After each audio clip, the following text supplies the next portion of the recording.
Pass நாவல் பெருமையோடு வழங்கும் புத்தம் புது நாவல் இருளின் நடுவில் நானும் அவனும். அத்தியாயம் 18. உள்நுழைந்த ஓவியாவை பார்த்ததும் ஆச்சரியத்தில் வாய்பிளந்த திலகா ஓடி வந்து தோழியை கட்டிக்கொள்ள, இப்போது ஓவியாவோ அவளை தாண்டி உள்ளே சென்றாள். ஒரு நொடி போகும் அவளை பார்த்தவள் தன் வீல் சேரை திருப்பி ஓடவிட்டவாறு அவள் அருகில் வர, இப்போது ஓவியாவோ கொண்டு வந்த பேகை மெத்தையில் போட்டுவிட்டு அதன் அருகில் அமர்ந்து கொண்டாள். என்னடி பிரச்சனை உனக்கு?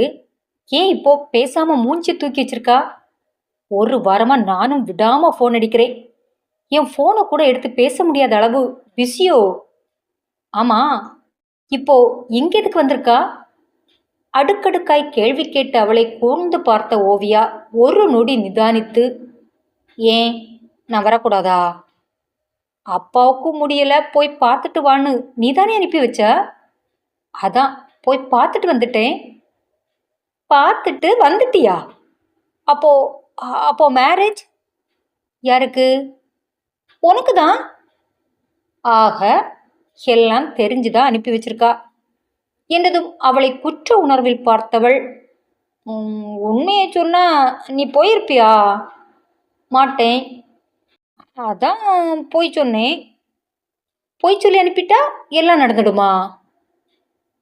அம்மா நிச்சயம் பண்ணிட்டதா சொன்னாங்க. ஓ, விஷயம் உடனுக்குடன் வந்துடும் போல. ஏய், உன் விஷயம் எனக்கு தெரியாம எப்படிடி? இப்போ என்ன, நல்ல விஷயம் தானே நடந்திருக்கு. அதுக்கு எதுக்கு மூஞ்சியை தூக்கி வச்சிட்டு இருக்கா? கொஞ்சம் சிரியே. ஆமா, சொல்லு சொல்லு, மாப்பிள்ளை எப்படி? ஏன் இதை அந்த எழிலரசி உன்னிட்ட சொல்லலையா? சொன்னாங்க, ஆனாலும் உன் வாயால கேட்கறது போல இருக்காதுல்ல. ஆமா, அவனை பற்றி என் வாயால கேட்டு தெரிஞ்சுக்க வேண்டியதுதான்.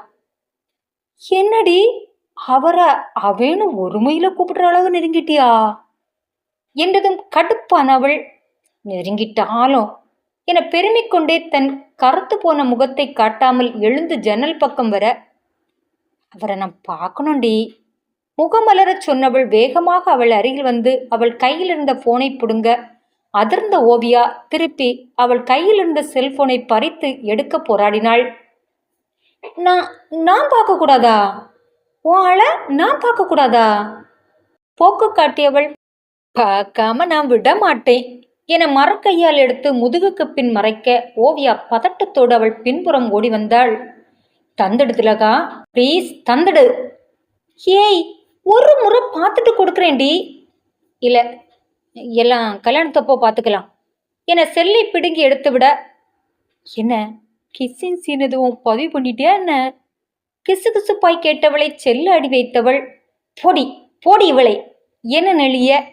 ஆட, என் தங்கத்துக்கு வெக்கத்தை பாரு. திலகாவும் விடாமல் கிண்டல் செய்ய சிரித்து மழுப்பியவள், எனக்கு பசிக்குது, ஏதாவது சாப்பிட இருக்கா? இல்லை பேசி பேசி என் வயிற்றை நிரப்பிடலாங்கிற எண்ணமா?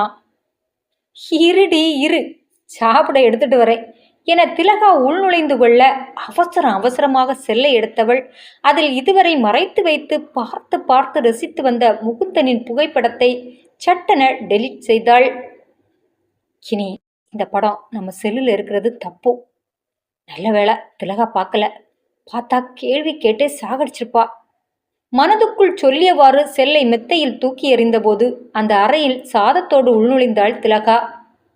ஆமா, நான் வந்ததும் கேட்ட கேள்விக்கு நீ இன்னும் விடவில்லையே. என்ன கேட்டா?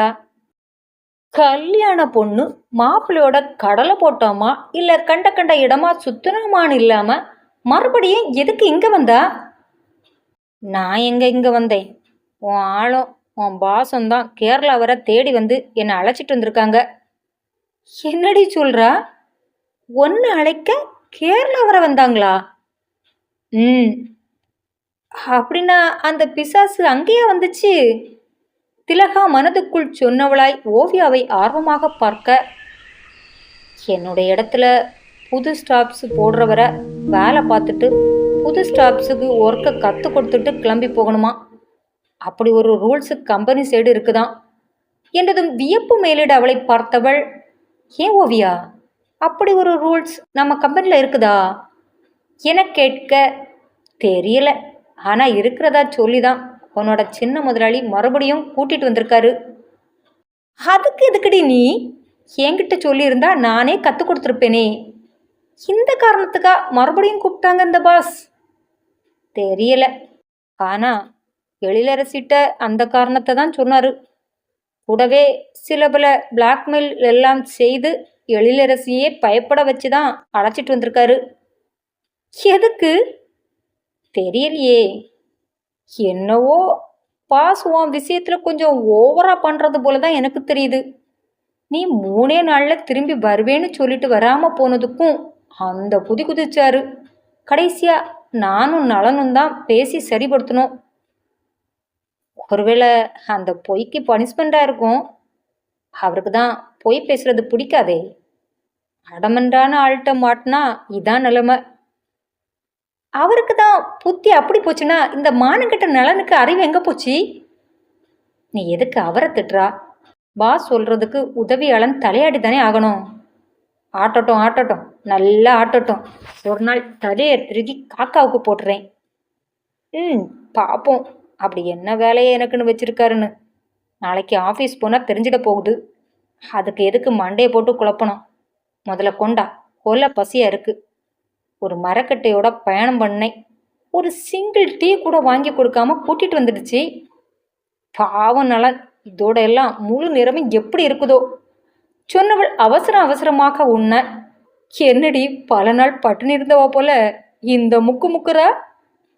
அப்புறம் போய் சொல்லி அனுப்பி வச்சு நீ கூவப்படுத்தினா அங்கே எவனையோ கூட்டிகிட்டு வந்து மாப்பிள்ளைன்னு சொல்லி சாகடிக்கிறாங்க.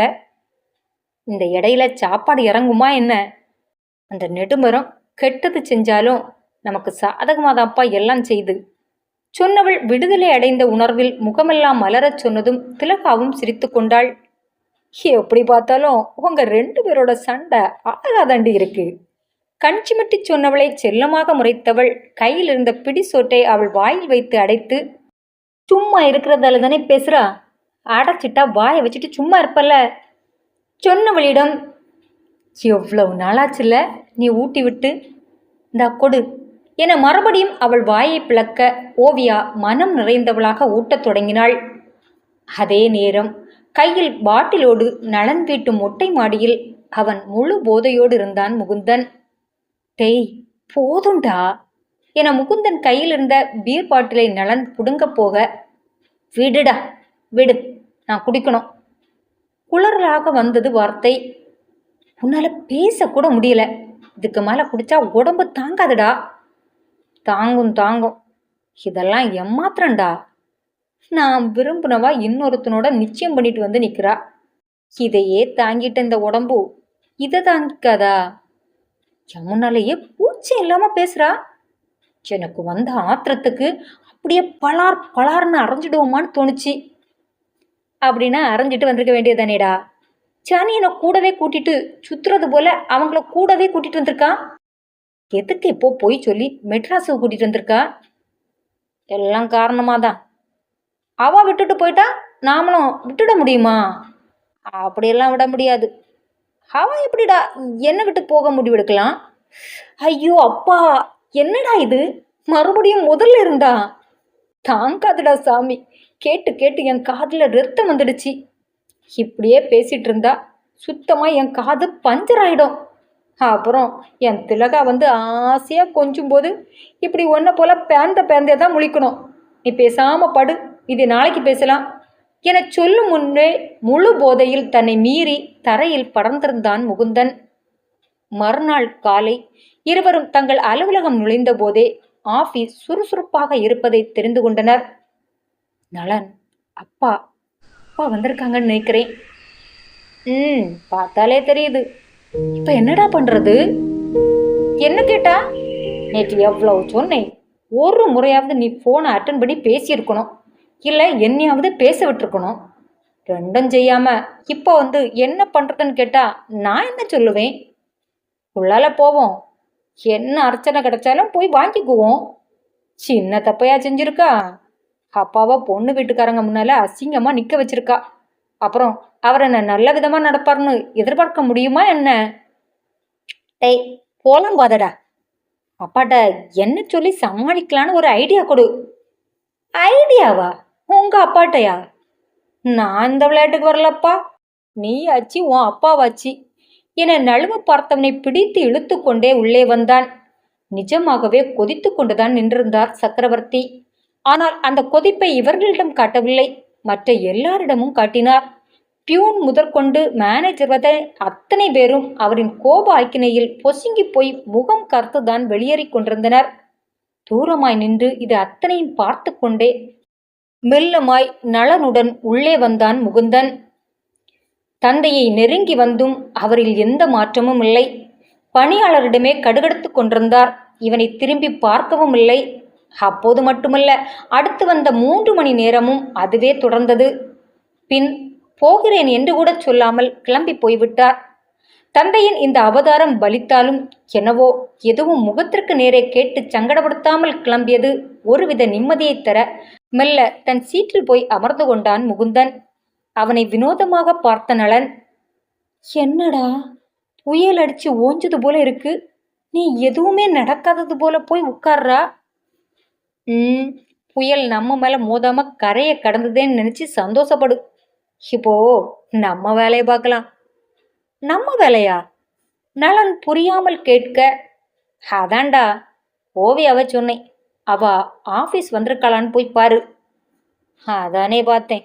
இங்க எதுவும் நடக்கட்டும், யார் தலையும் உருளட்டும், நமக்கு நம்ம வேலை தானே முக்கியம் என்றவன், என்ன சின்ன முதலாளி அவங்க வந்திருப்பாங்கன்னு நினைக்கீங்களா என கிண்டலோடு கேட்க, வராம அவதான் பணியை இன்னொருத்தருக்கு சொல்லி கொடுக்கணுமே, கண்டிப்பா வந்திருப்பா. அதுக்கு தான் நீங்க இன்னும் ஆள் பார்க்கலையே முதலாளி. இல்லாத ஸ்டாஃப்ஸுக்கு அவங்க எப்படி சொல்லி கொடுக்க முடியும்?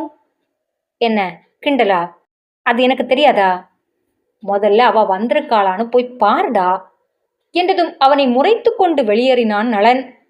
அதே நேரம் கோபத்தின் உச்சத்தில் வெளிவந்தவர் வாசலில் நின்ற சுந்தரத்தை பார்க்க அவன் கண்களால் யாரையோ காட்ட திரும்பியவர் முகம் கோபத்தில் சிவந்தது. அவர் அனல்கக்கும் பார்வையை மட்டும் அந்த நொடி ஓவியா பார்த்திருந்தால் பொசுங்கி இல்லாமல் போயிருப்பாள். ஆனால் பின்னால் தன்னை பார்த்து நல்ல பாம்பு ஒன்று சீர்வது தெரியாமல் சுந்தரியிடம் சிரித்து பேசிக் கொண்டிருந்தாள் ஓவியா. அத்தியாயம் தொடரும்.